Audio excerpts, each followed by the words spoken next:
at 2 o'clock for the Pelican Preserve Advisory Committee. We'll do the Pledge of Allegiance. I pledge allegiance to the flag of the United States of America and to the republic for which it stands, one nation, under God, indivisible, with liberty and justice for all.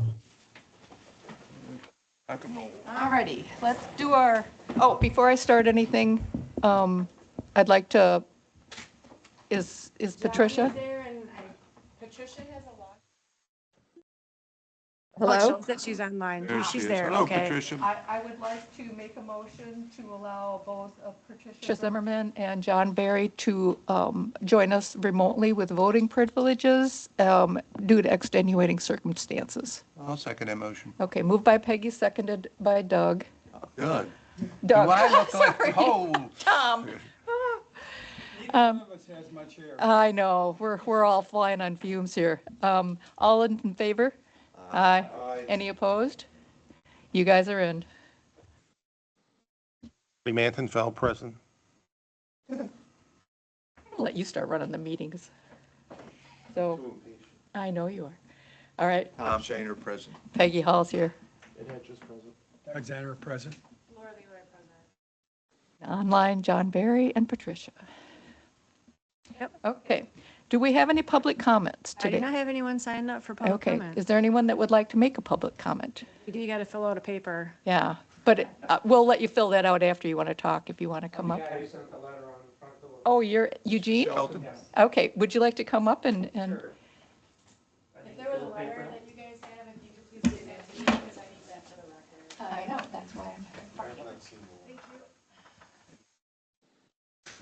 Just about the front gate. Up here. Up here, and then state your name, your address, and then you got 3 minutes to talk to us and tell us your Yep, concerns. you'll have this little thing here, but I do need you to fill out one of those slips when you're done, please. My name is Eugene Shelton. My wife Patricia is here with me.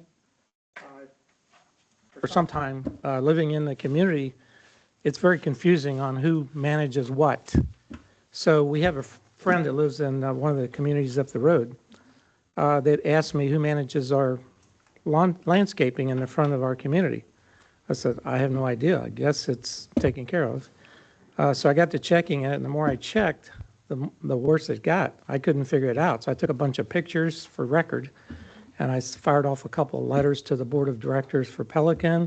I talked to our management group, KPW, whatever their initials are, and they put me in touch with somebody. I got a call from Paul Flores, who's the utilities manager for Gateway Public Works.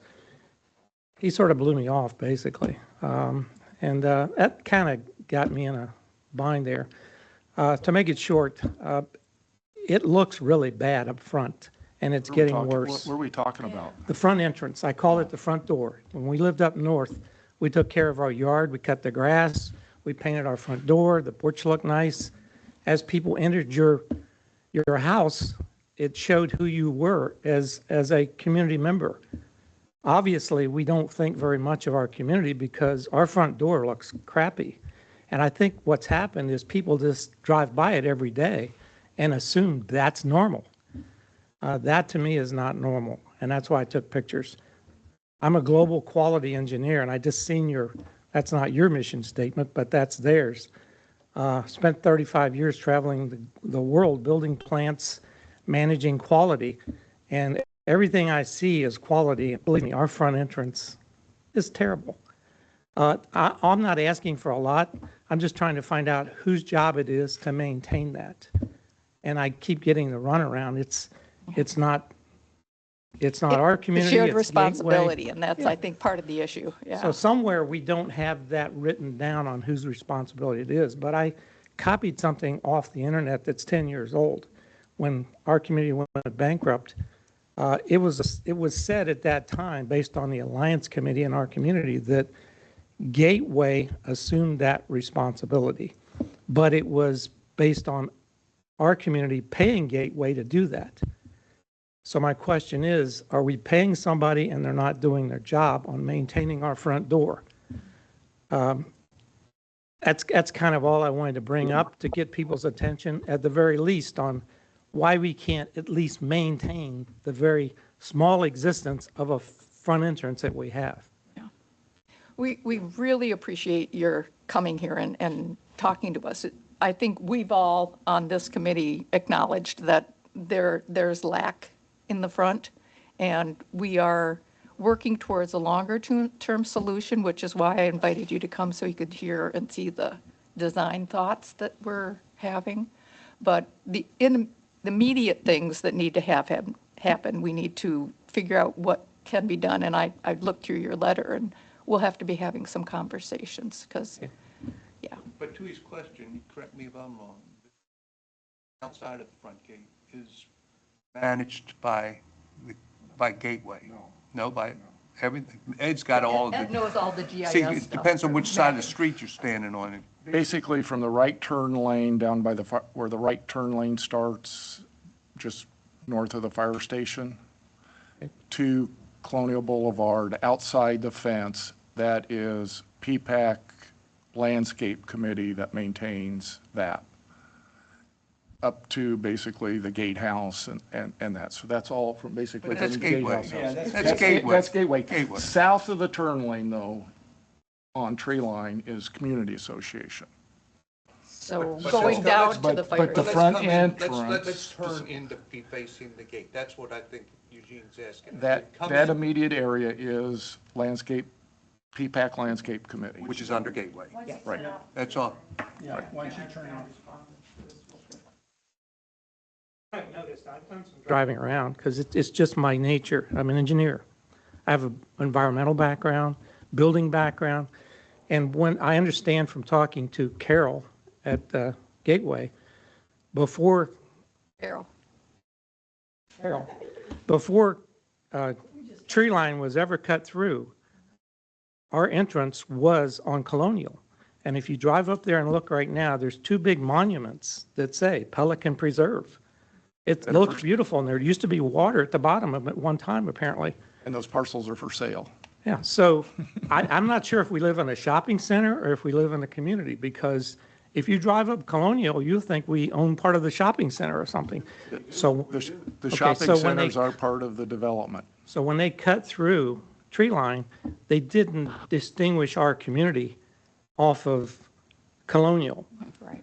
And they gave us a little moniker on either side as you make a left-hand turn. So it looks like, I mean, if you look at all the other communities, they have beautiful monuments and entrances and maintained areas. We look like a subset of something. I'm not sure what it is. We hear your concerns, we definitely do. And we have some, as I said, longer-term plans that we're working towards, but I think there are things that can be done in the meantime as well. And because you spoke up, you might get just tapped to volunteer too. You probably don't want me involved, because Oh, we want everybody involved. Yeah. my wife has got a short leash. So let me just say, I am on the Architectural Control Committee also. And I go around to every house twice a month that applies for applications to do something to the outside of their house. I ask people, everyone that I see, what do you think of the front gate? Do you want to spend money to fix it or update it or make it, refresh it? Absolutely not. It looks fine the way it is. That's what I'm told. That's my feedback from the community that I'm in touch with. That was the question, do you want to spend money? Yeah, that's the question.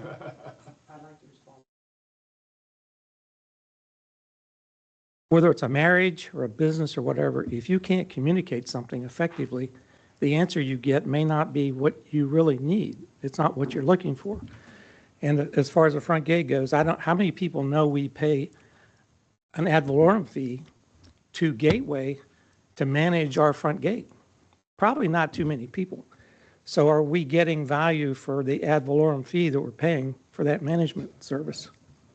Yeah, so point well taken. So we appreciate your Okay, comment, thank you. and we'll probably Kind be, of look and say truthfully, the gate, nobody, actual gate? yeah, I mean, in terms of oversight. Oh, yeah, well, We don't have a- landscape I- is, I- but, Does landscape oversee the gate? well, let's have more conversation on this when we're at that one. Monument thing. Okay, let's move along now to approval of the minutes. We've got 5 Alpha, Bravo, Charlie, Delta, and Echo. Is there a motion to approve them en masse, or do we want to have I'll make a conversation? motion to approve items 5 Alpha, Bravo, Charlie, Delta, and Echo. I second it. Doug, I second. Second by Doug, not Tom. And do we have any conversation, any edits we want to see? Everything looked good. Okay. All, all those in Would've favor? brought him up. Yeah. All those in favor, aye? Aye. Okay. It passes. We'll move on to 6 Alpha, the district financial report. Laura, what do you got for us?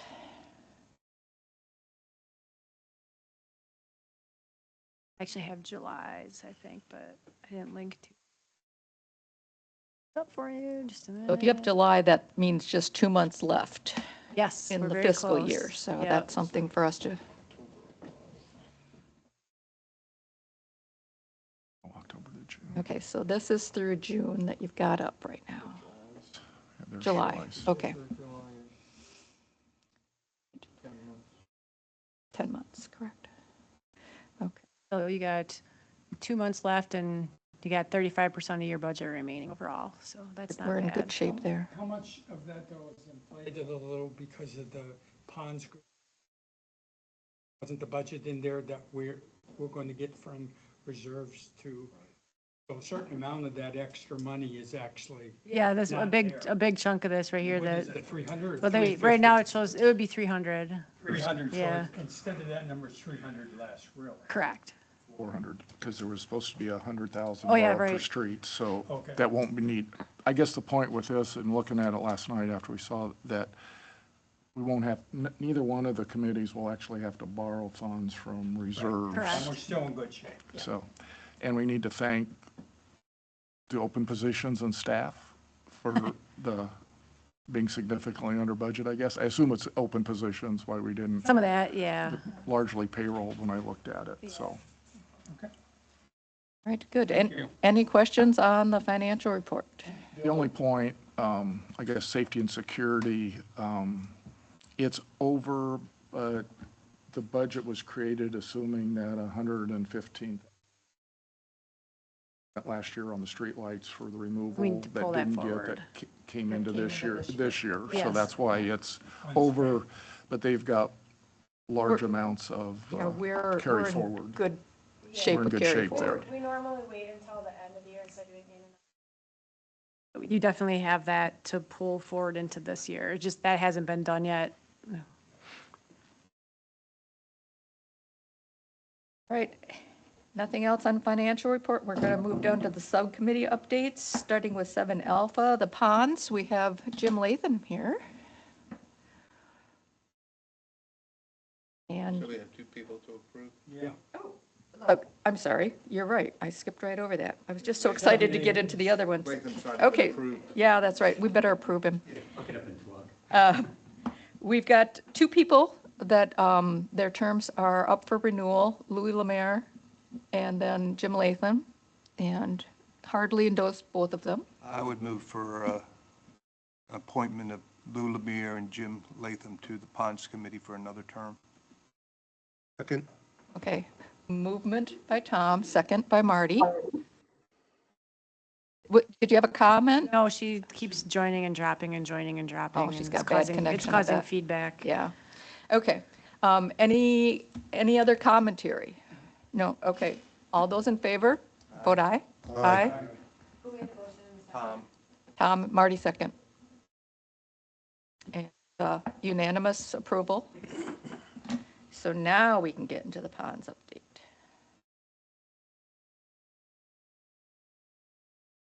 Jim, would you like to come up and go through this, or? Oh, or Doug, do you want to do it? Well, I got the hard copy. I can't read it either. That's why I got a hard copy. That's what you submitted. I brought my class. It's okay. With the Ponds Committee, 10504 Carina Circle. Okay, the update is, first up is our next Ponds meeting will be on 10/12 at 8:30, the following every other month. The littoral enhancements on ponds 17, 18, 38, 41, 42, 43, 45, and 52 were completed on July 27th.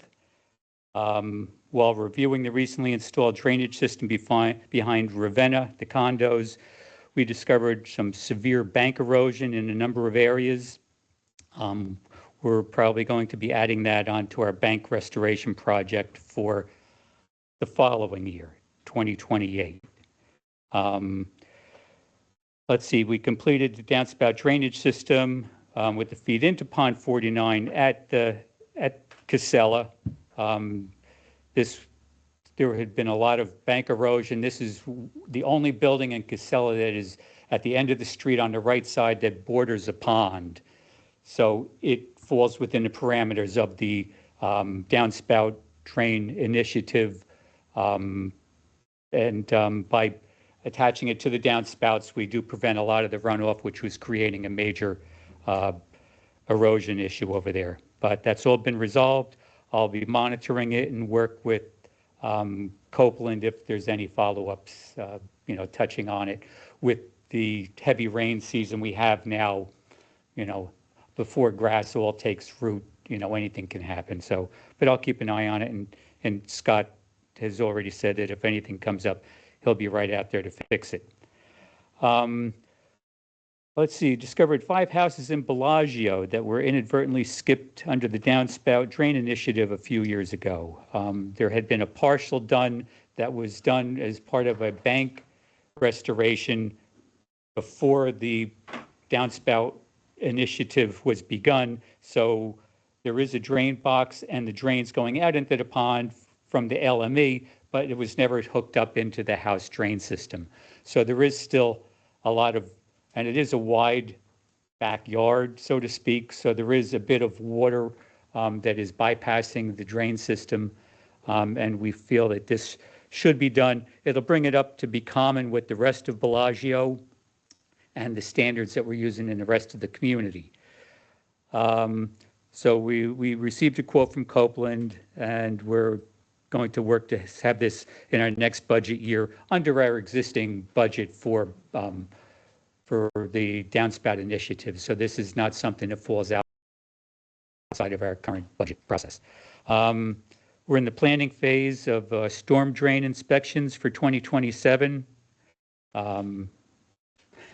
That's quite a process to identify and eliminate what doesn't fall within our roles and responsibility, and what is a town center, golf course, or homeowner association role.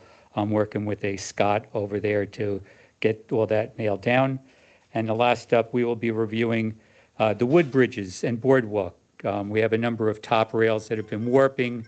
Harold Digno is taking the lead on this. He oversees the conservation side of our group. Actually, we had discussed it, and we're going to be having Gateway's staff be doing this. They had some quotes, and we found that it was, while they could do it faster, we could do it in-house a lot more efficiently and cost effectively, and there's nothing falling. It's really just a matter of trying to make sure nothing warps to the point that it becomes a safety hazard. Gateway already has been out on a couple times when it has been noted that some rails have encroached on a walkway, which is unsafe. So they do a good job of getting right on top of anything like that. And that's everything we have from the meeting. Is there any questions? Maybe it's unrelated, but 10530, Karina. Rain there just was, who was? There's a pool being installed 2 houses up from there. And all the stuff was washing down in the drain. The city was out, then the barrier went up, and they put a membrane under the street drain. They haven't been back since then. And we had the one rain, we've had 2 rains, so the road is flooding. They really should be opening that up when they're done, if they're not doing anything tracking sand or soil back into the drain. But like they probably put the concrete, now they have to wait for a period. If we end up having a rain event, I'm just going to go and poke a hole in it. You're aware of it. Yes, I Not opened far up a from your ticket house. on it, and then I found out that it was, that they had, I couldn't see it with all the water, but there was a membrane underneath that top metal drain. So, but I'll keep an eye on that.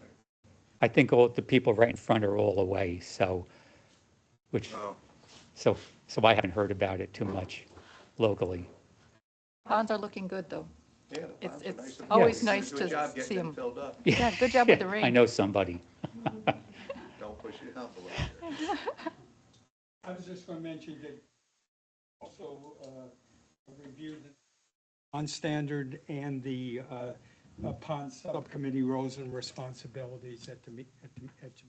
Yeah, for, you know, it's You a, wanted to talk, Peggy, about the staff gauge, of how that occurred. Well, I did have a conversation with Paul after the Yeah. meeting. It was interesting, and Laura, I'll just give you a little backstory on that. It came to our attention that even though we thought the purchase order was canceled for the 5 that were not approved for Pelican Preserve, it sounds like they were actually paid for by Pelican Preserve. And I went back and reviewed the minutes, and it says the PO was canceled. It was, but they were already ordered. So we couldn't stop, and I guess my understanding, because I questioned it as well, is that those are custom built for each location. So each of those staff gauges was specifically designed and built to go at the place that it was originally intended for. So at some place the cart got before the horse, and that's what Paul. Agreed. and- Yes, Yeah, and that's, so- yes. So I'm comfortable that it was a overstep. There that- was a lot of back and forth. It was approved, and then it wasn't, then it was, then it wasn't, then it was, then it wasn't, and yeah, so Yeah, somebody, okay. it just got a little ambitious in the ordering, so.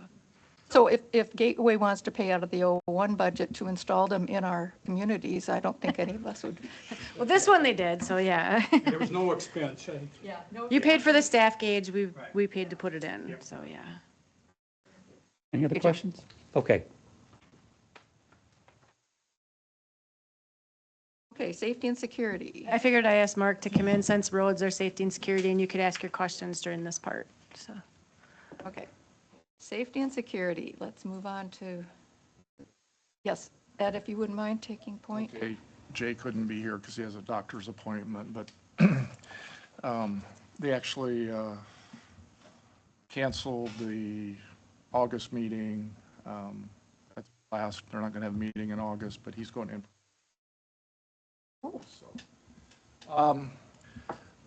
The streetlight project is basically done. All the removals have occurred and that, and so that's essentially complete. There might still be a few places where the settling around the poles. That big thing going on is the mill and grind surface resurfacing, and there's really 4 projects. The mill and resurfacing of tree line to the 4-way stop, and that's basically all completed. The striping that's down right now is temporary paint. The next project that's tied into that all being done is the bike lane implementation. And to a little bit of backstory, the bike lane has been a point of discussion in safety and security for over 2 years. It's at been least. going, it's been at least. Development order from the city requires that we establish and have bike trails, I think is the term it uses, connecting all of the residential areas. For some reason, that was, back years ago, the signage was painted over, and there's multiple stories on why that all occurred. But to be in compliance with the development order, we needed to establish the bike lanes. The bikes have, there's been more prominent use of bikes, and with e-bikes, there's a lot more usage. And the repaving of the boulevards is actually bringing a lot of the roadways up to current standards. And signage. And the signage is the other one of the other projects is to bring all the signs up to current signage. Each one of our roundabouts has different signage that was done at different times at the time they were put in. So one of the projects that's tied into this is to update all the signage to be consistent. The other one is all the neighborhood striping. We'll be refreshing all the striping within all of the neighborhoods, all the crosswalks, all the start bars. But the bike lanes, that was all engineered to the current bike standards and approved through Fort Myers traffic engineering. A lot of people are second guessing the engineering design, but they don't understand the current rules and regulations around bike lane implementations, that these being public roads under the CDD, we have to comply with. The other area that people are complaining about is the Prado roundabout. Both Cypress Grove and Prado roundabouts, when they were built, were not, even though they're tied into 4-lane boulevards, they weren't designed as two-lane roundabouts. They're too narrow for 2 lanes of traffic. A year or so ago, they re-engineered and restriped the Cypress Grove roundabout to get it down to 1 lane and convert the roundabout to show a physical 1 lane and that. And there've been numerous near misses on the Prado roundabout reported where people with the 2 lanes trying to merge into 1. And so as part of that redesign with city traffic engineering was to convert it to a single lane roundabout. And that requires the striping in the middle. And unfortunately, people out. Yeah. unfortunately, the Prado roundabout has pavers where the Cypress Grove is blacktop. But it's all in compliance and approved by traffic engineering and permitted by the city of Fort Myers at this point. And all of this has been discussed ad nauseum over the years in the Safety and Security Committee. So Ed, I've had multiple people, this is Doug, I've had multiple people mention they couldn't understand why the bike line there coming Cypress to Pelican Preserve is in the middle of the road, where the turn lane for a car on the left and the turn lane, and you're saying it's just because that's the requirement from the city of Fort Myers. And all the current striping that has been put down right now and has been temporary striping until the permanent striping is put in place. They basically it's paint. They're in the process, started this week, only this week, to actually put the thermoplasty, which is a longer duration. So that intersection, the striping and painting isn't complete yet. That is where it's going to be though, right? The bike line in the middle of the road? That's a left turn lane. That's a left turn bike lane. I don't like it, but I've learned, I've talked to Ed, and today somebody put out a Gateway Communications, which had a picture of that and had the green, and it shows that lane will be green with a left turn arrow. Right. The bikes coming down the right lane, it's designed for them. Now, here's the flaw. I can't argue with law and engineers, but the flaw is people. Because, well, it is. Yeah. The bikes coming down that right side are to merge with the traffic, which means get in line. Doesn't mean go around the right side of the traffic, which they're going to do. And I'm very concerned that ultimately one of us old farts is going to be sitting up at the front looking left and right and not watching this bike come wrongly along our right side. So I hear Ed. I think we have to do a much better job of educating the people as to what's happening there. It may be worthwhile having a session in the theater or something with the traffic engineer to go over the current bike lane markings and pavings, because we have a lot of older people that are probably unfamiliar with the current signage and stuff and how bike lanes are supposed to be implemented today. One thing, prior to this, we did not have a bike lane. We did not have a golf cart lane, which most people think. We had a shoulder with a white stripe designating the shoulder. Every intersection is being modified. That solid white line as you approach an intersection is being, to convert it to a bike lane, it goes to a hatch. And the hatch means the cars and the bikes are merging, and then, because the cars are supposed to merge to the curb to turn right. So that is just the traffic standard. So every intersection is being changed, that shoulder striping is being modified to be a hatch to designate get in line to turn right or go forward. It's just that the Cypress Grove Pelican is more complicated, and per their standards, you have that same hatch to merge to go to the right, and there'll be green to the green hatch and the green solid mean different things. I've tried to learn all this, but I couldn't articulate them off the top of my head. But to go left, that line in the center is for bikes to turn left, and so that when they turn left, they will turn left into the bike lane, and the cars will turn left into one of the car lanes. It pretty much makes sense, but not everybody understands the markings and the methodology, and they just need to be educated. And it don't need, I think, education is going to be critical here, but I'd also add personal opinion. I think the lineage at that intersection is total overkill.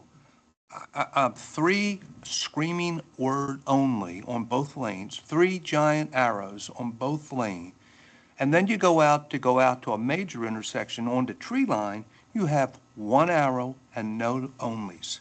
So I understand. Those may not be done yet. Well, they're down. The paint is there, but there may be additional And I think ones they being started put in. putting the stuff on those I don't know. arrows.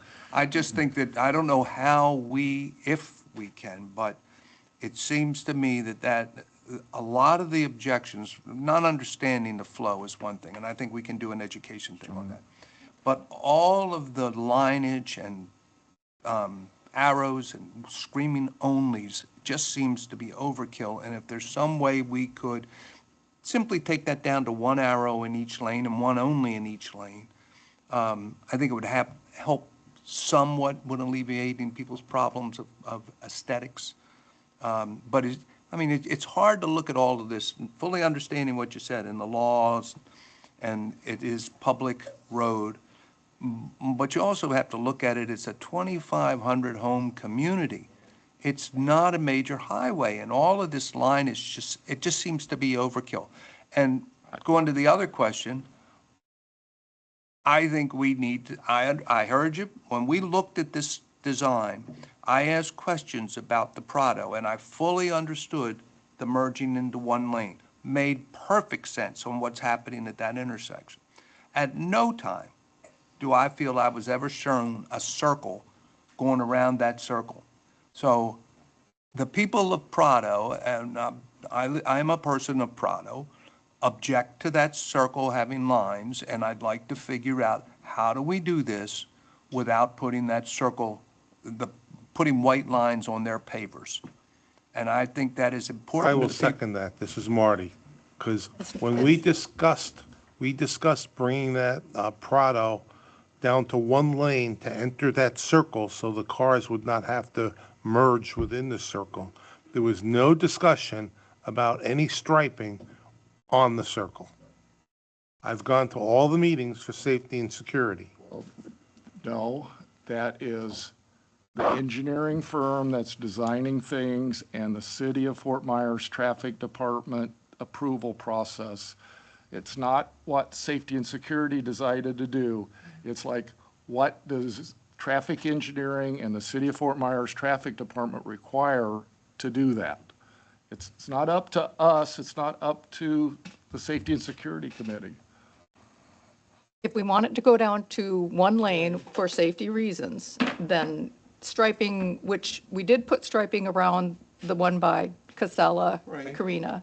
Right. So that was there, that, Yeah, it's just, Again, I understand there's been a couple close calls, and mostly it's a car trying to slide around a golf cart.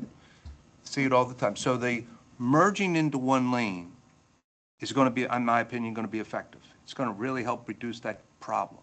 But once you get into the circle, it's a circle, and you watch who's coming out from Pistoia and who's coming out from the other side of Prado. I've never seen an issue there. So aesthetically, the people of Prado have, then their board has said something, do not want that line around their pavers. I don't know, and again, Ed, I hear you. They aren't their pavers. I know. Keep that in mind. Well, maybe they need to buy them. I mean, but- I agree with you, but our hands are somewhat tied by the laws and the traffic Well, we and can the tell the permitting. painter, private community and public. Oops, don't go there. Ed, so I want some clarification. So when I'm driving down Pelican Preserve Boulevard and I'm making a right-hand turn onto Trias, I merge into the bike lane to make that right-hand turn? They're outside the gate, there is no back lane. Bike lane stops at the gate. No, he's saying when he's coming Not tree line, Trias, he said Trias. Trias at the stop sign on the way out the door. I'm driving down Pelican Preserve Boulevard. I come to at Trias and Pelican, and I merge into the bike lane to make a right-hand turn. Or the bike lane merges into the traffic flow. Nobody's going to understand that at all. That's why we need education. Because that's where you get tickets. The bikes better watch out because my truck is bigger. Right. You're going to have a Well- lot of education to do. The thing that I keep coming back to is that we are a public road situation that we are trying to make into a private road feeling. And that's just not going to happen so I believe we've already got the workers on site with the plans to do the painting per the engineering study, correct? And per the permit with the city. Yes. You have to do what's required and not necessarily what you required by the want. permit. Yes. And a lot of this was established over a year ago, and we held off on it because we were going to be resurfacing that stretch of tree line. And the city was adamant that we could not do anything with the bike lane until we did the whole thing as permitted. And it so has we to be in held- one fell swoop. We couldn't do part of it and then wait on the tree line part. We had to do it all per the permit, so. Well, we've done a poor job of communicating. We're waiting until after the fact, and then we go out and start communicating. The message that came out today was good. It was excellent, and I talked to you long ago, so I understood what was happening there. I just still say it's overkill. But so many people have not seen that email, and at the same time, social media is going crazy on this intersection. The sky is falling, but now they've seen it, and they object even more because they're going, oh my God, I got green paint and white arrows and screaming, oh. The snowbirds haven't come back yet. We've got to get back and do from a Pelican Preserve standpoint, make them first clearly understand, which everybody has a difficult time doing, that these are not our roads. Same thing, it's not our gatehouse.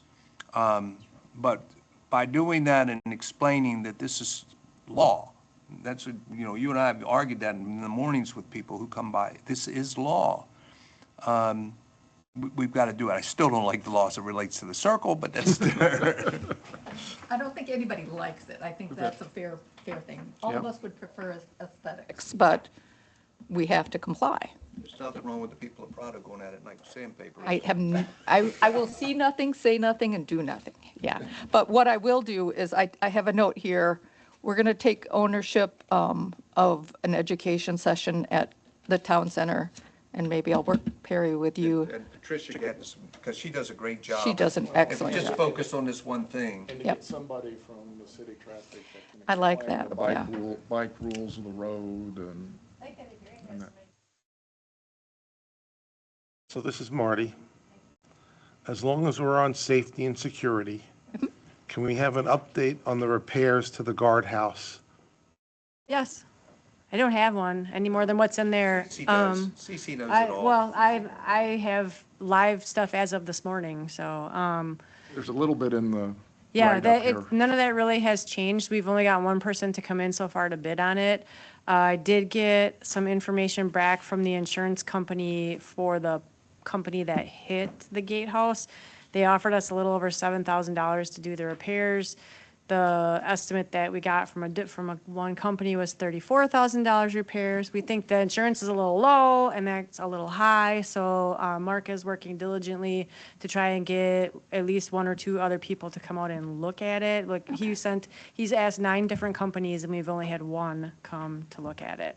So we're really trying to get something. There has to be something kind of in between, because I know 7,000 isn't going to cut it, but 34 seems excessive. So that's kind of where we're at with that as of this morning.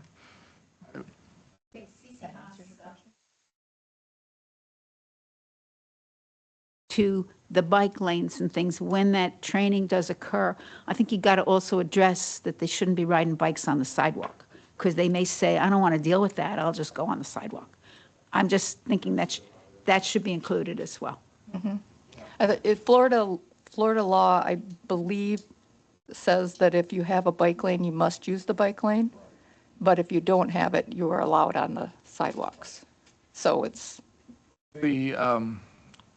Regarding the guardhouse, the last incident where, they're trying to work through the repairs. I will say up to this point, every damage to the guardhouse due to somebody hitting it has been paid for by the person who caused the problem. So it hasn't really cost the taxpayers really anything, so. well, time and effort on staff. Right. I guess my next step is if we can't get someone filed anything with our insurance yet. And so what they would do is go after the other companies. It wouldn't cost us anything anyway. I mean, they cover all of that. I mean, it's our premiums, but I've been trying to delay getting our insurance involved to go after theirs, and I did tell her that today. I said, hey, But that's one question that I've gotten to is every time somebody hits it, well, what's that costing us? And it's like, well, no, it's been paid for pretty much by the people. Marty, but it's an eyesore. It's been damaged. It's ugly. The hole in the facade is still there, and it's been months. It's been 2 months. 2 months. Yeah. time sometimes. I mean, I know you guys don't like looking at it, but we are working as hard as we can behind the scenes to get this resolved. It's just taking much longer than the other times that it Bigger happened. damage than And this is anticipated. the most damage that's taken since I've been here. Must have some So- structural. We had The 2 different 35 people look at it and said it did not have any structural damage unless they Really? find something different once they start patching it, but we had 2 different people look at it. Have we and both taken the said no. sign out of the bushes? Actually, Cece Haas again from Safety Committee. The thing I think we should do interimly is put up a sign that says 9 feet 6 inches in the interim, because somebody else may just hit it, and then they'll be able to say, there was no sign. Yeah. And you could cover that. Oh, is that possible? Could I do we, think, even if you piece, Your new sign? I have a new sign.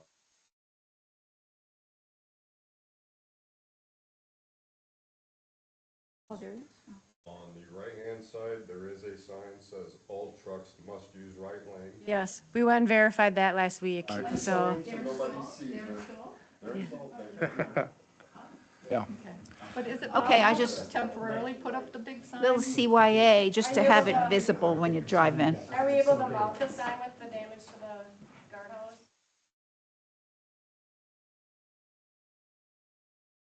Sure, understood. Well, it'll be blocked off while they're working on it anyway, so I'm assuming. If that can be done, I think that would address the unsightliness of it. It'll cover and- up part of the hole, yeah. Yeah, exactly. Patricia does have her hand raised. Oh, hi, Patricia.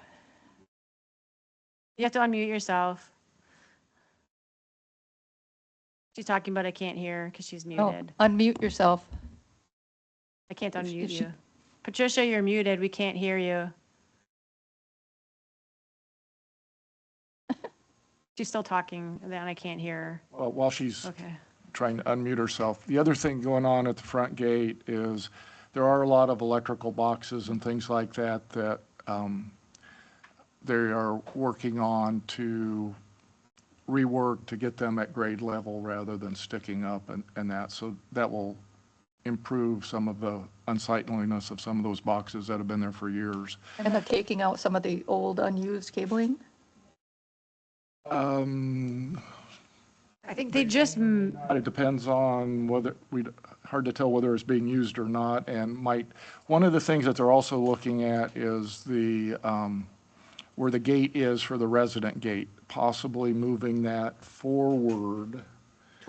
Towards tree line? yes, No, no. towards the, Townsend. away from tree line, further in, so the gate is actually further, more in line with the actual guard opening, so that when people come up, like trucks come up and stop at the gate, they would actually be able to see them easier from the guard door. Wasn't So- last meeting, what was her name? Cindy came and presented the problem with the lighting and stuff like that? Yep, Paul At our met, meeting. Paul was out there Right, with but I mean, you, she- was it you she went, she no, was- Jay, he was out there with But, I mean, Jay. she brought it up at the last meeting. Yeah, Paul was out there with Jay and Bentley and New IQ too, right, or hands-free or whatever, after the meeting, so. Right. Yeah, yep, they went out there to take a look at it, so we should have an idea hopefully what's going on soon. Lots of moving parts in safety and security, that's for sure. So they're looking at things that, the possibility of moving that gate that might improve some of the flow and easier to see the trucks as they come in using that residential gate and stuff, so there's. Well, it didn't help the last time because the pickup truck stopped at the window, and the problem was the backhoe on the back of the trailer. Right, yeah. Yeah. Okay, see if you can try. Hello? Oh, good, hi. Hi, just wanted to say that today's bulletin that went out had a lot of information in it. And I'm thinking that a follow-up might be able to address some of the things in a Q&A to give people a different approach to why we're doing this, when we did it, and how people have to get used to it. So that would be another thing we could do right away. So if you guys would let me know what the complaints are, I can work on that. Patricia, are you on Facebook? No, Well, you need to go on Facebook and you'll find all the complaints that exist in Pelican Preserve. Seriously, this one's got about 100+ comments on it. Is this on the, It's on the Pelican Preserve for all. For all, I okay. don't even look at that other page. okay, I was gonna say, because that's. I don't know if I'm even on there, but Okay. can't we boil it down to 5 or 6 Yeah. topics? So Go ahead. if you have questions that you would like her to address, you need to send it into Georgia so she can send it out to Patricia, correct? Or can we? You can send them to me too, that's fine, yeah, you can't do them direct. We can't do them direct. Send them to That's us, we'll the compile it. sunshine. Yeah. So if you have questions you'd like to see her addressing, send them in either to Laura or to Georgia, and then they will take care of getting them out. So, all right, anything else? And I'd just say, Patricia, whatever you do, I would use that rendering of the intersection that was in the communications that went out today. People look at that, it's really self-explanatory of what's going to happen, and that still there's more work to be done there. But one of the things, as I said earlier, that really needs to be reinforced is this is government law, government requirements that we are Right. having to comply with. Exactly. Yeah. Okay. Anything else on safety and security? We jumped around quite a bit on the agenda, but I think Jay's it glad he was had a all good. doctor's appointment today. Jay is very happy he didn't have to deal with that. Okay. Landscaping, we don't have anything from landscaping as they're not meeting right now. Next meeting's in October. Next meeting's in October. We have officially had Marty move over to be the liaison for the landscaping group. John, thanks you for your support. And reaching out to you, you get to help me with the bike education session. So he'll be excited for that. The city probably has handbook or Oh, I'm sure. pamphlets on all of I'm that sure stuff that we'll we have could to hand have a out that- conversation on how to pull along that with our together. what's the CDD do and handouts and stuff Yeah. that nobody takes. We have another conversation later on in the agenda about the Washingtonia palms. And so we can get there. Mark and I have been having discussions. So let's, Oh, okay, well, that's later. anything else for landscaping? Rain is helping, absolutely true. Okay, now Patricia, are you still on board? Yes, Okay, so we're moving on to communications review. Excellent work on what you've done so far this year, by the way. so the bulletin, we did the final one that went out today. I've got approval from Jim Latham on a bulletin regarding the littoral plants and how important they are and how people cannot remove them just because they don't like them. So that's been approved and it'll be going out next week. Do we then have the final budget approval? That'll be end of September, right? No, the public hearing for the budget is on the 20th of August. Next week. Okay. So when can she have a communication go out? After that. Okay. Okay. Anything else? Let me know what you want me to work on. There you go. Thank you. Oh, I wanted to also notice, as you'll see in the report, I captured some information from the PPCA survey on the front gate. And I thought that was just interesting. We should all kind of think about. And it's an education thing that the community as a whole does not fully understand who owns and operates that front gate. And there are several that you saw in the comments, concerns about the dwelling live. I'm not sure, some of them I don't understand because I use using it. it for I've never really years. had the problem. Yeah. But there are a lot of comments about dwelling live. I know safety was looking at delivery vendors, particularly like Hub Grub and DoorDash. Even Amazon, you got. Yeah, they're trying to write a rule that makes sense.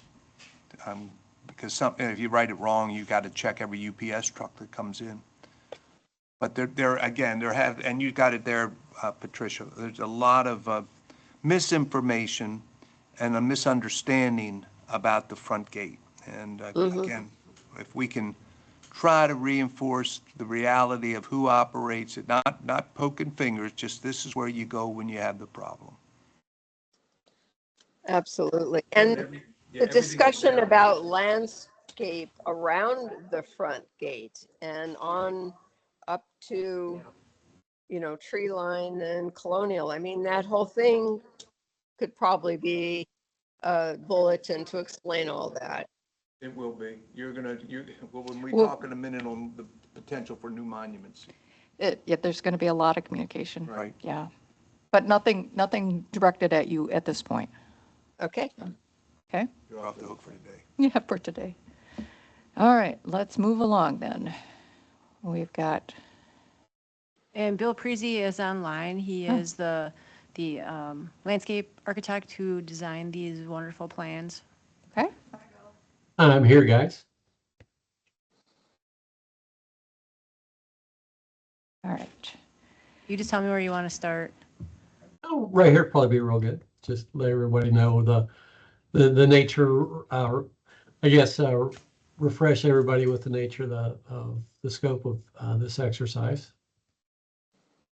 And from the schematic design to here, as we kind of broke it up into phases 1 and 2, is it made sense to me, and I wanted to float this by you guys, that it made sense to me to use the actual the covered towers that are closer to the clubhouse, to do those in concert with any change you may make at the clubhouse. Because I think if you change those and not, I'm sorry, the gatehouse, if you change those and not the gatehouse, it might look a little awkward. So I think those should be done in concert with that. So that's why we show that as a phase 1 and a phase 2, if that makes sense. So this basically just shows the current conditions of everything out there and the asymmetrical nature of the sign. And I wanted to compliment the gentleman at the beginning of the meeting that kind of did the observations about why you have the main structures out on Colonial Boulevard coming down the tree line. But, you know, when this project was built, that was the entrance because tree line dead ended right here. So you only had the left in and the right out. So at that time, it made sense to have an asymmetrical one-sided sign because there was nobody coming from the south into the community at that time. So when they completed tree line through here, now it looks like it's missing something because it's only a one-sided feature. So time did have an impact on that in the long run. So jumping into the next page gets into just a kind of a revision of the schematic design that was favored. So this was kind of where we went from trying to stick with the traditional nature of the existing features and getting into something that was a little more modern-esque, a little more contemporary. And then if we go to the next page, we start to get into the development of those. Again, this is breaking it up into the phasing aspects. Then jump to the next page. And then the elements of the phasing line weight doesn't turn out real well here on the screen, but it looks darker on my side. But this gives you an idea of the layout of these new signages. It made sense to me to try to follow in context as much as we can with the existing infrastructure out there because it will save construction costs down the road. And the scale of what's there seems to work in very well with transforming this from a asymmetric entry to a symmetrical entry. So utilizing that structure, and I think this represents how we can utilize much of the same path and much of the same locational relationships of what's there into what we're proposing. So I think this gives you a good idea of how we tried to manage that. And I think just trying to be a steward of the dollars. We want to spend your money as wisely as possible when we go from existing to proposed. So this gives you that idea. The new sign would be pretty much, as you can see on the south side there, is in a similar location to where your existing sign is. And then the proposed symmetrical sign on the north wouldn't have any impact on the golf course operations adjacent to it. So that was a very important limitation for us, was to make sure that any structural things we did over there would not have any impact on the golf course. And then basically connecting the surface toe wall that comes from the trellis complex as you're going along the walkway. So we just duplicated that, so it gave you that same flavor on both sides. Real quick, you might be doing it now. I saw that scroller moving. The median sign, is that going to have a reflecting pond in front of it? That's the idea here, yes. Okay. And I'm about to jump into that, but yeah, so that we don't in have place. to worry, right, we don't have to worry about anybody coming and damaging that reflecting pond. No. I can't answer that question for you. Unless you name it after Trump. We're not. And this gives a kind of a plan view of that signage. And the first thing I want to point out is if you could maybe just scroll, but yeah, take that out a little bit so we can see the whole page. Take it more to 100% so you can see the whole page. That? Yeah. And again, that see how it angles up on both sides. The side on the left is supposed to be straight, and then the side on the right has the angle up. And I apologize. I was out. I had surgery last week, and I didn't get a chance to do final QA/QC on this before it went to be submitted for your agenda. So I truly apologize for not having that last view on this before it came to you guys, but that's something I would have caught before it was sent. That sign wall is supposed to have the straight edge, and then it angles on one side, and you'll see it when we come to the median sign. It reflects that. But this is to give you the idea that we talked about. Is the idea here is to have the water come down the wall behind the lettering, then it would hit the first pool and then cascade into a second pool. And that in the plan view, you can see where those two pools would be. And they're very narrow. They're just areas where you collect water and then you can drop water. And you can also put LED lighting in there that it will give you that lighting shimmer up on the wall, especially at night. When you're coming into the feature, the lighting would be a lot more powerful when it's coming through water. The other aspect I wanted to explain to you guys on this is, and this always gets into a cost thing when you're building these things, especially water features, is that the water feature could possibly be just from the first pool that cascades down into the second pool where we don't have it coming down the wall. So that way it would save you. There's some built-in flexibility and options in this design that I was trying to take into consideration that would be budget conscious. That if you went and said, well, we don't want to spend the extra $150,000 to build this extra waterfall. So there's a way that you can make this design work without having everything tied to it. Does that make sense to you guys? Yeah. Just try to look at ways you can back out of this and not spend money without losing it. And to me, when you're building water features, you have to really think of them that way. You have to be able to parse them into different components. Because even if you did not have the water coming down the wall, which I think would look uber cool, it would be very different than a lot of the signage in the area.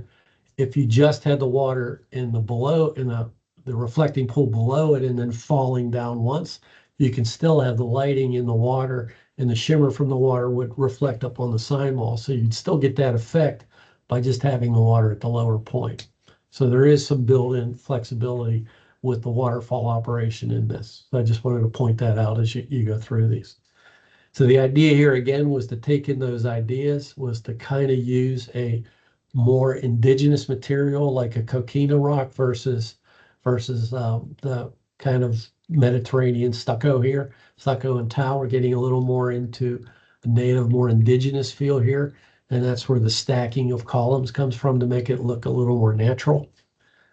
And then tying that back into the existing infrastructure you have. And all you'd have to do there is change the material of that without rebuilding it. So you just take the stucco out and put the coquina face on it, so you could use that existing structure and just change the surface of it and tie it into your new wall.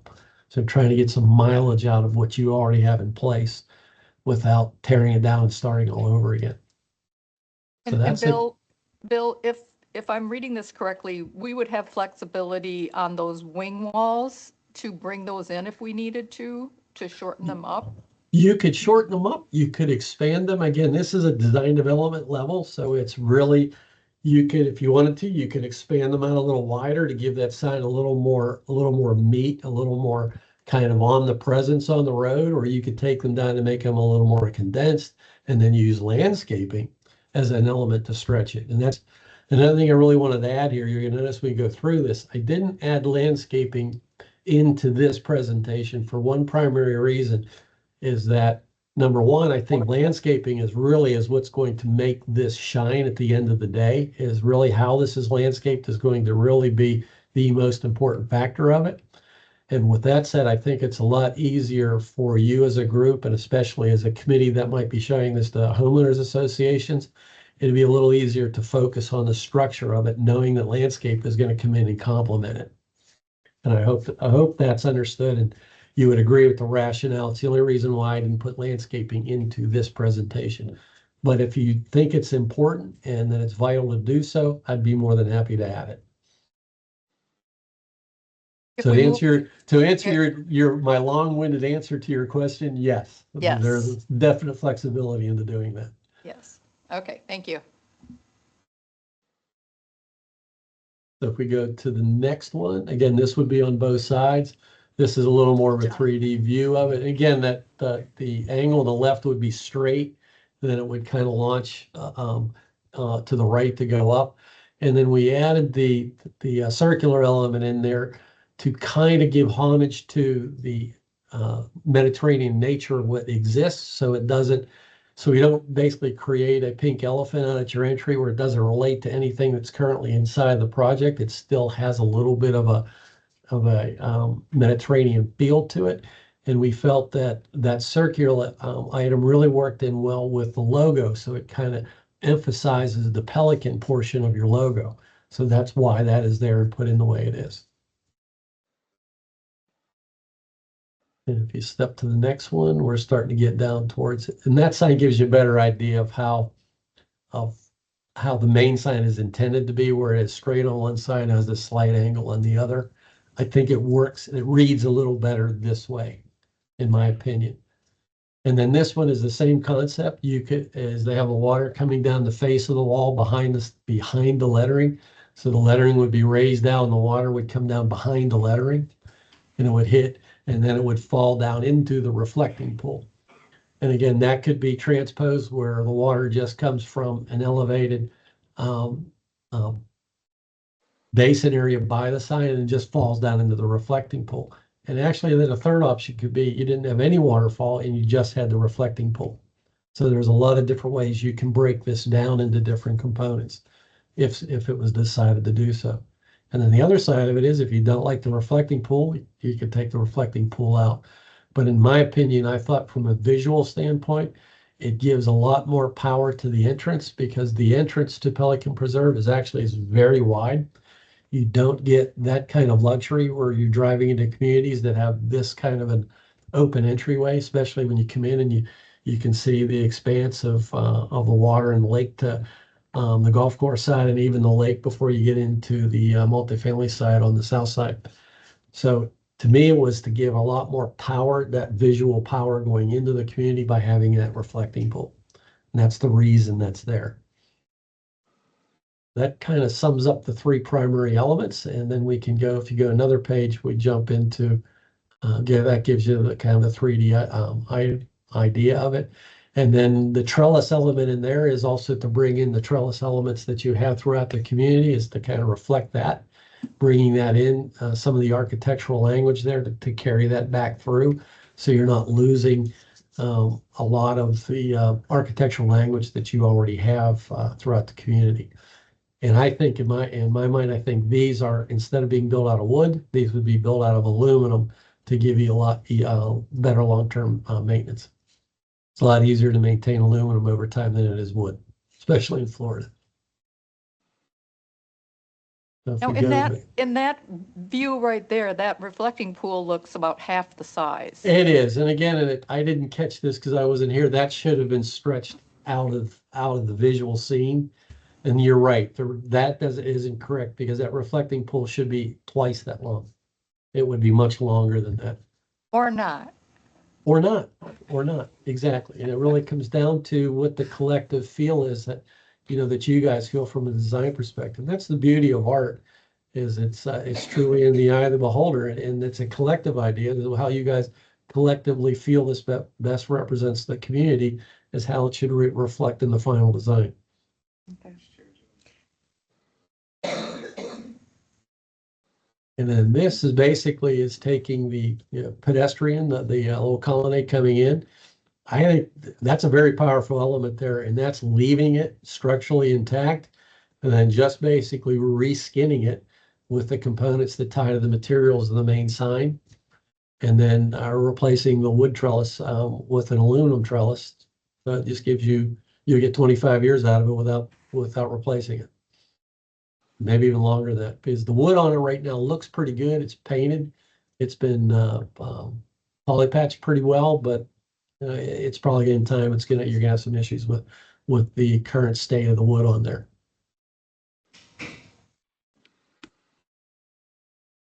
That just gives you an idea. And again, it was taking the Pelican logo, the little the medallion that's on that, and just moving that to the outside, so you can see it as you go by it, and then using lighting feature that kind of more gives you a little more of a pedestrian feel, and that warm lighting as you're walking through it. That's to kind of bring that down and give it a little more of a pedestrian feel. And I think the medallions would actually serve better if you drove by them. You could see them as you drove in. Pelican. Cece's little thing that she wants to face point.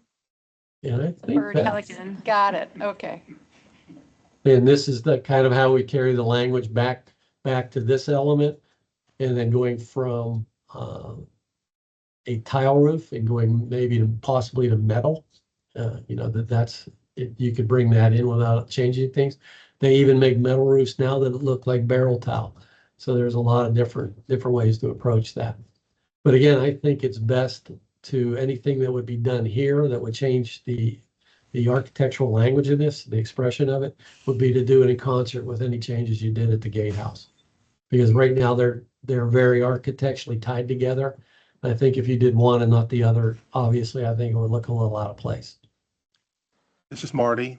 Is there a way to widen the pedestrian walkway through those structures? Because I There- see people trying to drive their golf carts through there. They have a very difficult It time. is tight.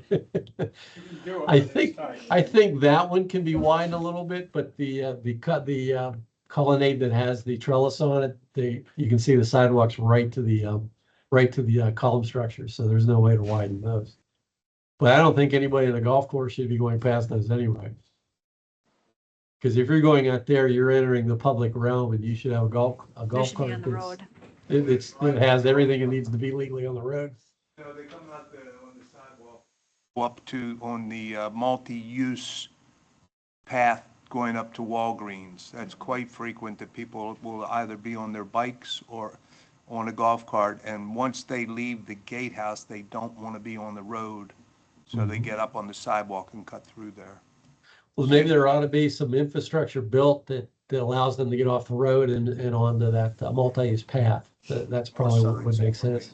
Yeah, that would be important, especially because they're going to extend that multi-use path up to whatever the new Aldi's On the other side, on right? the other side. Right, and that makes sense. So if you live in the community, you want a safe passage where you can get up there and get to those commercial operations without getting on the road. I wouldn't want to get on the road in a golf cart. I don't think anybody would, especially on tree line. I have a basic question about, you're now turning off of tree line. And we had one monument on the one side we've all talked about, but there's no monument on the other side. What you're talking about is what it's going to look like as you face the gatehouse. This is what we're looking at. That there, well, why don't we go up to the plan view? Maybe that'll help if you maybe scroll back up a few pages. Let's go to that plan view. Yeah, right there. This one? Next page, 2 down. That one right there. One on each side and one in the middle. Yeah, future state. Yes, this is future state. So where the trellis elements, they're right there by the median sign. I don't think that right now looks like it's about a 5-foot sidewalk that goes right through there. So I don't believe a golf cart would get through there. So there might need to be infrastructure built where the golf cart can come off the roadway and get up onto that multi-use path without going on to Tree Line Boulevard.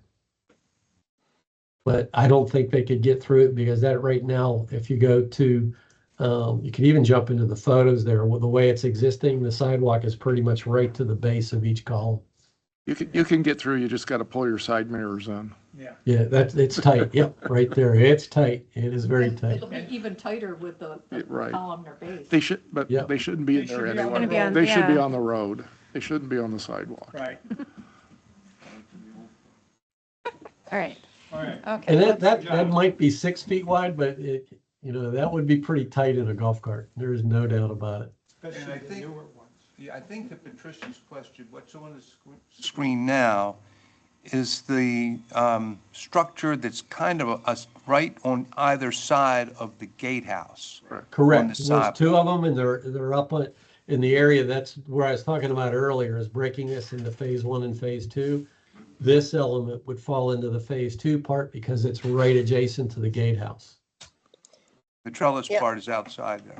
The trellis part is really down closer to where the median wall would be, and then the knee wall that takes you into the main wall. Yeah, that phase one, everything there, it makes sense to do that in one shot. Yeah. But with that other colonnade feature, it's right down there by the gatehouse itself. So I don't think you'd want to make one change to one or the other unless you did it to the gatehouse as well, because then it would look out of place.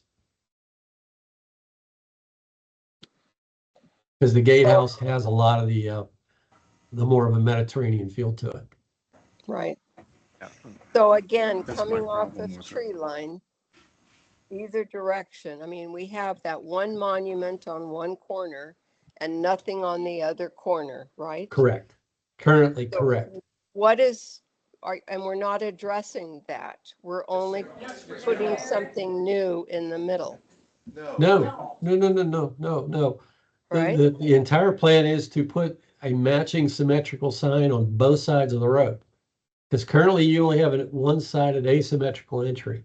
This idea is to create a symmetrical uniform entry.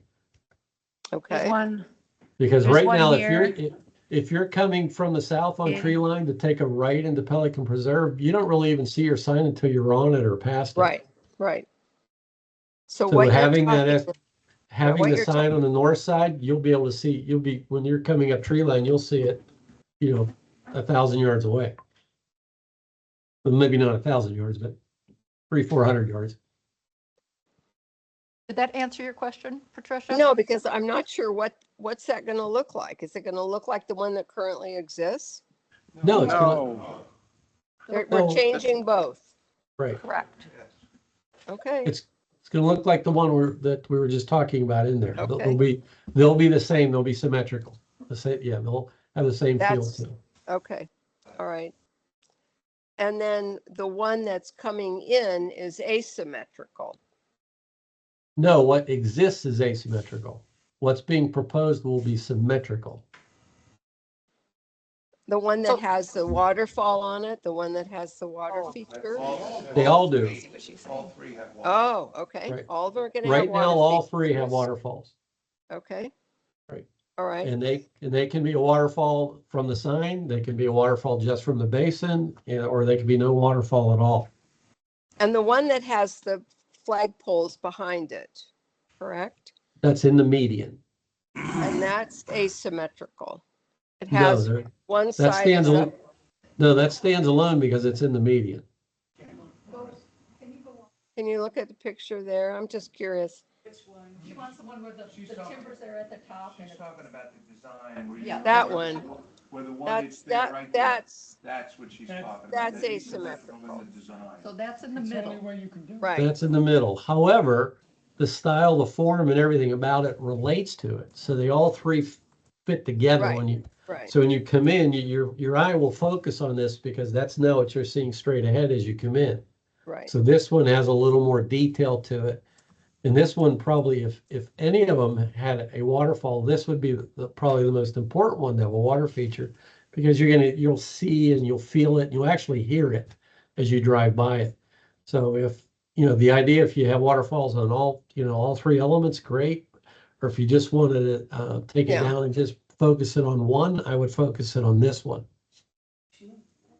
Okay. This is the weakest part of our current design. Yeah, there's no center. There's that little nothing. Right.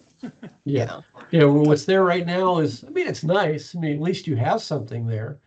And it's the architectural language of it ties together very well. It was tastefully done for what was done, 25 years ago. It's pretty nicely done. It's just showing a little bit of age, that's all.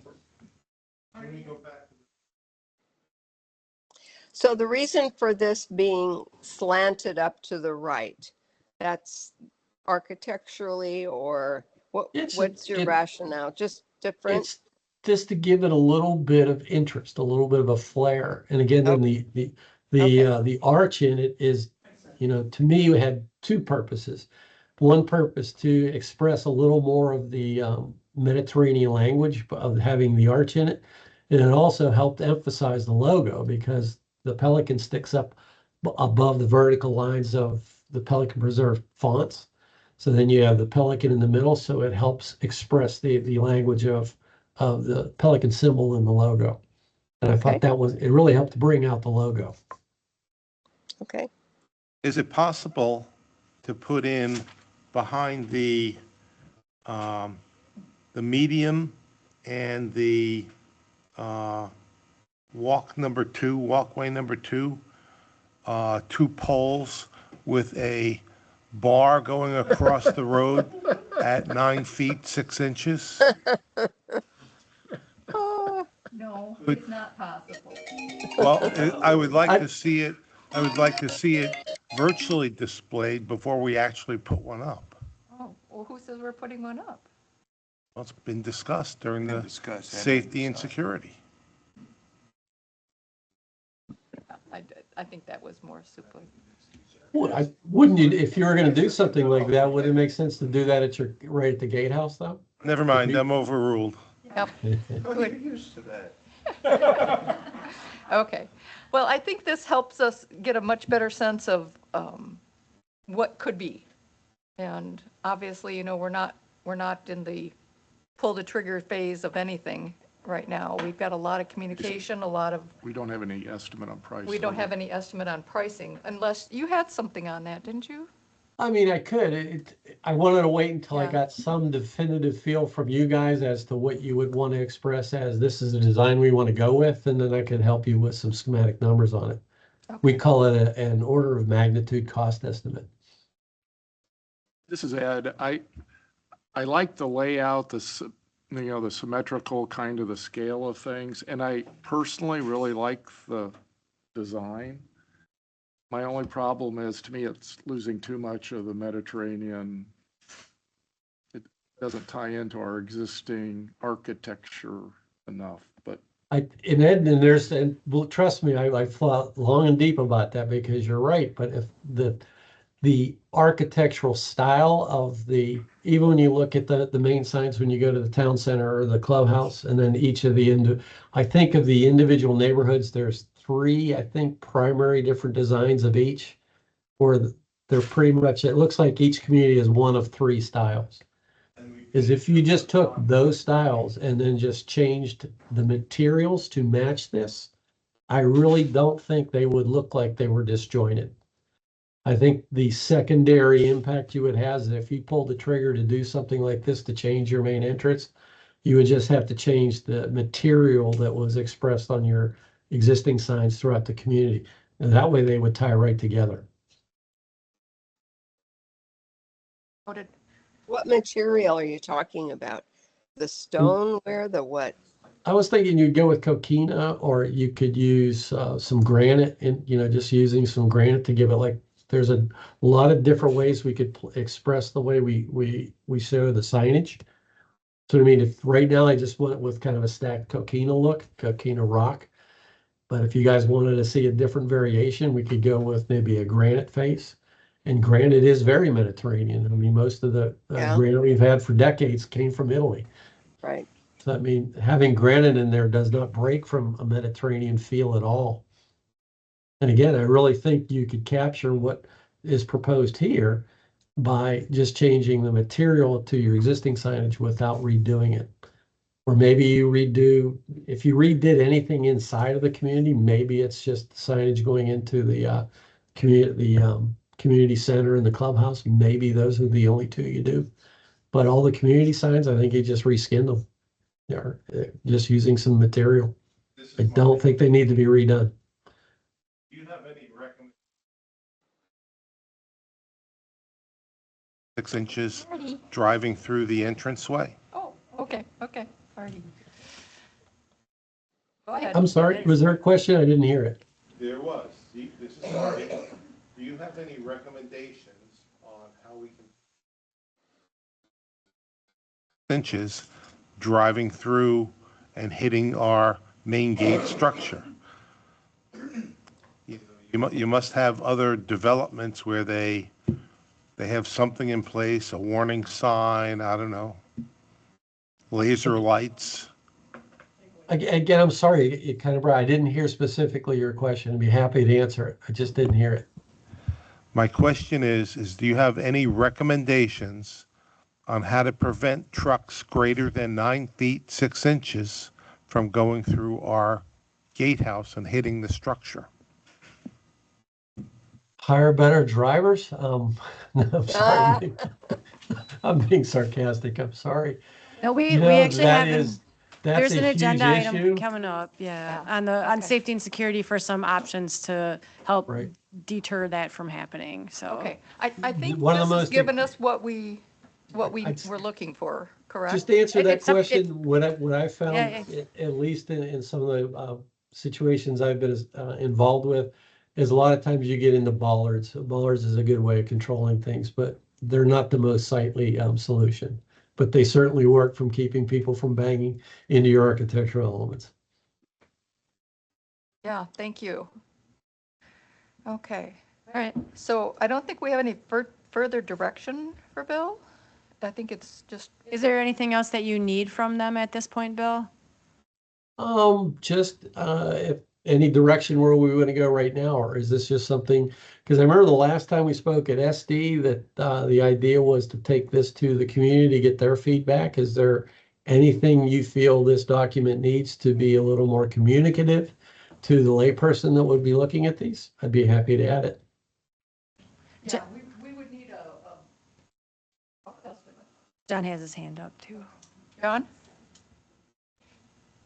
You're muted or something, I cannot hear you. John, are you there? Nope. Do you want to chat if you want, and I can read it? We have the chat enabled, so if you want to type it, I can read it. We can't hear you. I don't show that you're muted though, which is weird. Maybe his mic isn't working. Yeah. But you can type it and I can read We it. we can Yep. circle back to We'll it. come back to it. Okay, so if there isn't anything that you need from them right now and you're just think looking for the just like a rough swag estimate for a Of cost. Phase one, Oh. a rough estimate of his design. And then they can take the preliminary design and the preliminary Yeah, we can start costs, having more protect- conversations with them. potential costs and start having those conversations with the community. Right, because I figure that will take time. Yeah, that takes time to do that. Sure. Okay. All right, thank you again, Bill. Oh, my pleasure. Absolute pleasure working with you guys. Thank you. I see John is furiously typing. Oh, John is I fiercely I have a typing. question in the meantime. I mean, if we go to the community, are we going to be providing them any kind of options, or are we going to say, this is what we've come up with, what do you think? I mean, I had hoped that we would have 2 or 3 design elements that we would be presenting to the community. I do think this is, getting pretty far down the road without any kind of input from the community. Maybe we should think about it. Yeah, I would think that before we do anything, we might want to either have a workshop of this group or something that we can really talk through how we want to take our next steps. Okay. I think it's going to I be an agree. involved conversation, but I don't think we're ready to schedule anything at this point. Let's wait until we get some rough estimates from Bill. Okay. That's what John's comment was. He just said he wanted features. So I would say that because of you know how you parse things out for us where you say like it would be this much if we have the water come down, if like with or without the reflecting pool, because they're going to ask how much of a difference is that going to make. So if there was anything that you gave options for as far as the design, I don't know how much extra lift that is for you to provide a breakout or pricing like that. Like, having the water run down the wall versus just from one pool into the next. I can get the rough number. It'll just take me a little time Yeah. because I want to work with, I actually want to work with my pool guy that I know that builds these things to give me a better feel for hard numbers. So I Okay. can give you some more of a realistic number than a guess, because I would say, hey, I can tell you you're probably to do something like this full bore, you're scratching 7 figures to do it. And I think you all would be aware of that. When you add landscaping and all that into there, this is probably $1 million project. Okay. Yeah. Okay. I'll just to harken back to the comment, when we did the schematic design, we did present different design ideas and it was decided to go into this direction. Right. Yeah. And I remember. think if you're going to take it to the community, from my experience with doing these things, this is about the fourth one we've done of redesigns from projects that are about 30, 40 years old, is when you go to the community, I would go with one design. I wouldn't go with multiple. Okay. It's really hard. It's really hard to come to a definitive answer if you do that. Go in and show them what you're gonna do, and tell them This is what it is. how great it is. There- If you ask about cost, and there's some And we should have it in there. in Pelican. I agree. Yeah, that's fine. Yeah, okay, We'll come over here. yeah, that's fair. Okay. Okay. let's Again, move ladies along. and gentlemen, thank you so Thank much you. for your time. you, Bill. It's been an honor and pleasure working with you guys. Thank you. Okay. All right, let's move along to the Washingtonia palm replacement. I've been in conversation with Mark, and Mark has indicated that they do need to come out. There's like two more that look like they could be dying as well. But he didn't want to waste one of his emergency orders. Now, I'm of the opinion that we're coming towards the end of the fiscal year, so I would waste an emergency order. So that might, It would need to be September, because this is cut off. Otherwise it rolls on. Otherwise it has to wait till If we didn't October. handicap them with that requirement, we wouldn't have that issue. there you go, but that's where we're at. So we also don't have any suggestions for what to replace with it at this point, so I would say let's defer that talk until the landscape committee comes back together. And Peggy, isn't the four corners all with those same type of design? So you can't just eliminate one side? Right. Well, I would think let them come back with an Yeah, idea. yeah. I mean, the obvious first move is to remove the dead plants. And so maybe I'll talk to Mark about having that go through. As long as they can get it done and invoiced by the end of Yeah, September. okay. And All right. And the only reason we said, replace with different kinds. Only the one that's drawing the lightning. we don't And know. why it's only on one Right, side and right. not the other three? Right. Who knows? Yeah. I've gone out there and looked at it, and right at the base of those that keep getting hit, there is some sort of telecommunication box. I don't know what it is, but if it's some sort of communications or whatever, there's increased grounding there, so there's probably multiple ground rods for that communication box, which is probably what's drawing the lightning to that location. Now, I don't know I haven't been able to, all the stuff I've done, I haven't been able to figure out what the heck that box is for, or if it's even being used or not, but a little bit more investigate. But that's the only difference, but at that specific location to the other corners on that, is that utility box right at the base of those trees, which typically they're grounded and there's more grounding there, which might affects the Might be palm spreading trees, it. so. Oh, yeah. Personally, I don't know how you start putting in different trees when they're all, everything else around there is Right. the same one, so. Okay. It'd be nice to find out what that box is, see if it's even being utilized or if it could be taken out. So for clarification for me, am I to expect some type of purchase order request from Mark to remove the dead trees? Or, I understand that you're gonna talk replacement once they're back, once the landscape committee is back, but are we gonna I'm try going to? to talk to Mark about putting through a PO for it. Okay, just as the long as everything will be Yes. done and invoiced by the end of Yeah, September. and I'll make sure he knows that. Okay, if not, I guess. or- Yeah, we got a chainsaw. Yeah, okay.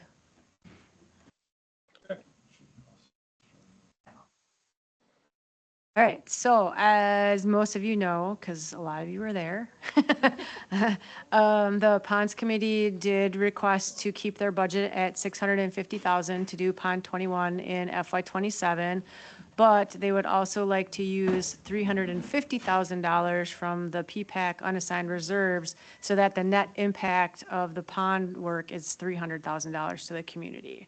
And were you able to run that through your I algorithm? was. And? Just a minute, please. Well, it was up. It closed somehow. Oh, no, it's not in here. Sorry. It's this tab, right here. Ooh. All right, let me pull. Well, they didn't like any of our, they went with the fifth option. It's just variation. was a combination of all. Positive impact, I will make this bigger. It's because I was working in it on my desk. 10,000. So this is without making any changes.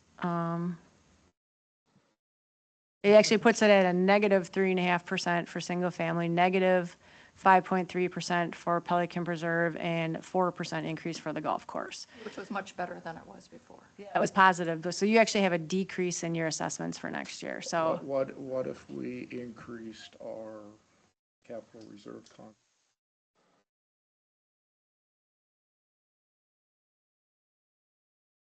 I guess if you want me to target for 0 for single family, that will take me a little bit to figure that out, but I can absolutely do that It and might be present that option to the 350. board. I mean, you might switch the reserves that I and the could just- non-assessed. The point is, if we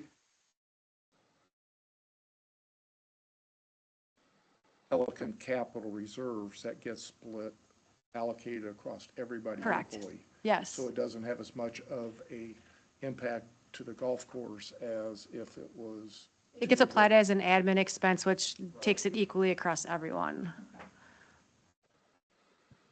Since they're okay. since they're borrowing from the capital, we could. Okay. Family flat. I will play with the numbers if that's what you want to get the single family to 0 or as close as I can. I can play with putting whatever it'll take to plug into the reserves. Because what hasn't hit the budget yet and stuff is all the park building stuff, and that will diminish some of a large portion of our unassigned reserves and Correct. stuff. So, I'm fine with that. I understand the logic of it, and it gets Jim his pond in 27. I'd like to ask Carol, because we recommend the budget, and that goes then to the Board of Supervisors. speak on anything that the board is going to do until. It could potentially Because- influence a Because vote. if I remember, she was the one that did not want that to be negative. when Correct. they She were- would like it to be more. That's why she was the one that recommended funding the reserves. So I will make sure that I put money back into the reserves make to everyone offset happy. and get that as close to 0 as I This- can. This is a So, hard thing, right? We'll be happy if Yeah. there isn't an increase, and that's. Yes. And right now it's a decrease. It's not a large decrease, but it's a decrease. I know. And Bob's happy because the golf course went from 70 to 10. Almost 80. Yeah, and Jim's happy because he's doing the pond next year. And if we can make Carol happy, then we got, that's a big topic. Now, the impossible task is Marty happy. Yeah. Yeah, he don't like to spend money. All right. I am fine with the 13. It's 3. 3. I wouldn't be satisfied with 3. So do I have a motion then to, Ed, do you want to formulate your proposal? Taking it back up to 0, is that what? Yeah. Basically, PPAC capital reserves to an amount that would basically create the single family at essentially a 0 increase or maybe a minor decrease or whatever. There a second? Yep. I second that. Okay. Marty, second. When do you want to start raising money for your monument, your exterior? Yeah. Start raising that money. Discussion on that. Anything from Patricia or John? Sounds good. John said aye. He agreed. Aye. You can give me a thumbs up if you want. I'm looking at you, so. All in favor? He gave a thumbs Aye. up. All right, so that kind of actually knocks out both D and E. Yeah. So, because that would have been the same thing I would have asked you in the next agenda item as well, so. I know I have direction. I will get that. I will work on that tomorrow morning, and the version that goes in the the agenda book for the board for next week will have that 0 increase in there. All right, so it's D and E. Good and then- compromises all around, people. Yep, I think so. All right. Those giant landscape plans really screws this up. Yeah. I would like to actually defer this conversation because we have not seen anything in cartograph for our residents I mean, Okay. we know they're saying that they'll have it in October, but I don't want to strip the budget until we know they can deliver, because we've seen delays before. Okay.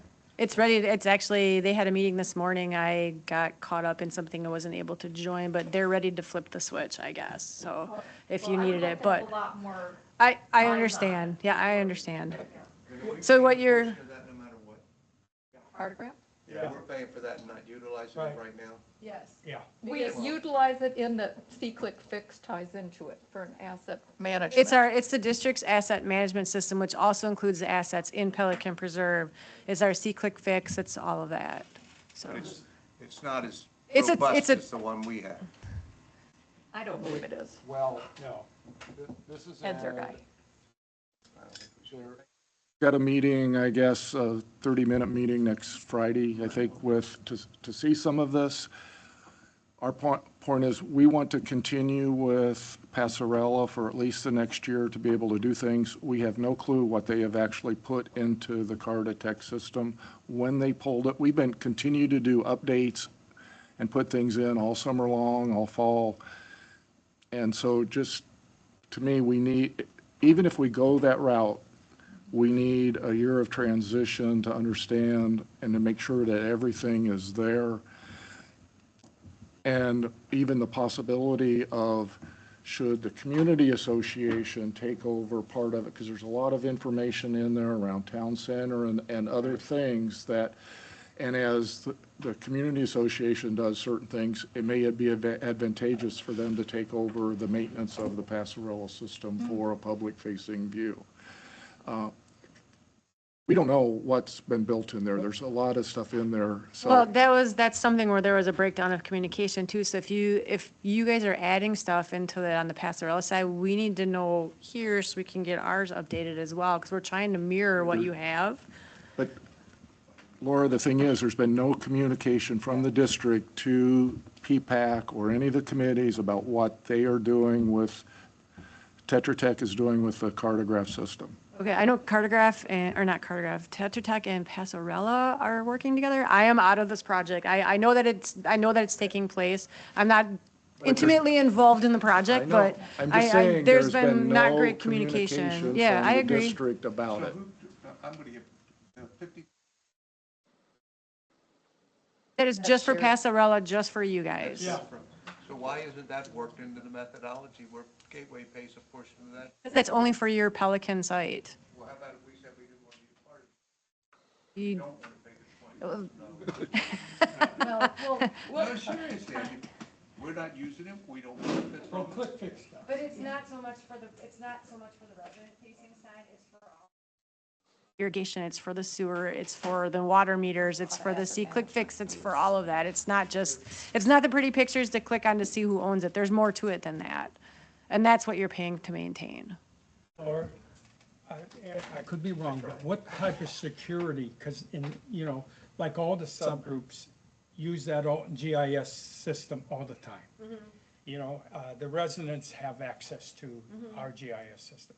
My understanding is this system, no one will have that, those people will not have that access. No, to. there's a public facing side of it, which is completely different than what I can We may see. not have access to it. Yeah, well, I mean, I don't think Jim could do his job without ultimate access like he has today. With the GIS system. GIS, if I click on the Gateway Jim, site. you have to come up, sorry. Jim Layton with Ponds Group. If I go on the Gateway site, there's a link to access the Pelican GIS. Yes. Is that the cartograph No, version of it? that is Okay. your Pelican Okay. GIS. That's the Because it's different, Passarella. it's not the same as what we do, because it doesn't have all the options that we have. Okay, then we must need an updated link because we used what you guys sent us. There's a lot of stuff on ours that's So- not on that. Yeah. From the Passarella side, two GIS views. There's a public facing, which is what you get to from, from the CDD website that takes you to the public facing. It doesn't have as much information Okay. and it's not updated as regularly. The Passarella GIS that you have access to has all of the information in, it's kept up to date, but that's not what the district is using with the cartograph. And so we don't know we've never seen, it's never been shown what would be available in the cart, or what access we would have to that cartograph Right. system. That's important. We don't, there's a lot of unknowns, and so that's where we're saying, hey, we got to continue with the Passarella Do you wanna pay system for for a both? period of time Okay. until we know No, we what's, don't wanna pay until for we it. understand what's going I on. think you made the wrong decision going with the Yeah. one you have. You should have picked up and used Do, ours. do I have access to the cartograph system to Not see? yet. There'll be, Because until I That- don't know what I don't know. That's the point. There's been no communications, there's been no demonstrations, we don't even know what they built into it. We Yeah. don't know what they pulled It out could of. be better, It could be. you know, But but its design is, it's more of a graphic interface to their asset management system to do asset management tracking and work order generation and that sort of thing. And it will, Click Fix will be built on top of it, or it'll support the Click Fix. But from will all the information that's not, that's in Passarella, that's not a gateway asset, will that be in the system? I mean, from the public standpoint, we've got there's a lot of information in the Passarella, the ownership layer, all the holes of the golf course are there just for informational, those have been in there for years and years and years, but will that be all in the system? So from a resident, public facing, there's a lot of questions that. absolutely. I don't know if people know, but like property lines are in there. I have had residents that use, in disputes, the property lines are in there. The pond, the lake management easement, which was a big thing a while ago. But these are all things that are very valuable to people, even in your group, with people putting in pools, know how big of a pool you can get because you have a line that you can't cross behind your yard, behind your house. We just haven't seen it. And don't know anything about it, It's premature to so. stop paying Oh, for the yeah, one that because we that's a use. daily thing for a lot of people in ponds. So do we need a motion to do anything? Laura? I just need direction. Um, You want to I'd leave, like to right now, con- they're both in your budget, so if you, basically, do you want to continue to pay for Passarella? So, Well, I just meant I didn't want to pull the funding. I didn't mean table. Hi, Carol Pankoff from CDD. We would prefer a motion. There was a considerable amount of discussion at the last CDD meeting as to keeping the $50,000 in there for spread among the different committees, and also the $30,000 that were being charged by the other company, the Cartograph. And there was strong opinion both ways that we shouldn't be paying the $30,000 if we're still maintaining the $50,000, and then use it as a year to transition from one to the other. But they didn't want, there were some commissioners who don't want to pay for both in this next budget year. And so I would respectfully ask for a motion and a specific recommendation to the CDD, please. A motion, though, to exclude paying the 30,000? it's 10. Your share is 10,000, so. Bob's talked to me on some of this, and I disagree with him in some of this. The Cartotech system is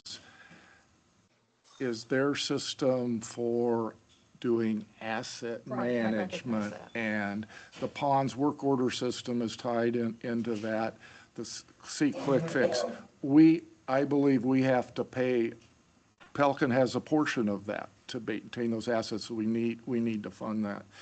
The Passarella GIS doesn't do that level of the asset management and the tie-in. It's much more of a visual representation of some of those same assets and other assets for the community. And we've used it to help maintain some of those assets, but my motion would be that, I guess, my concern, I think we need to support and fund the district's effort But we also need, at least for the next year, to continue to fund the Passarella until we can understand more fully how much of that Cartotech system could be replaced, and potentially at the end of that, maybe there's value to the community association to take over maintenance of some. So to Carol's question, you definitely want a motion that we want to continue to pay in our budget, $50,000 toward our Passarella.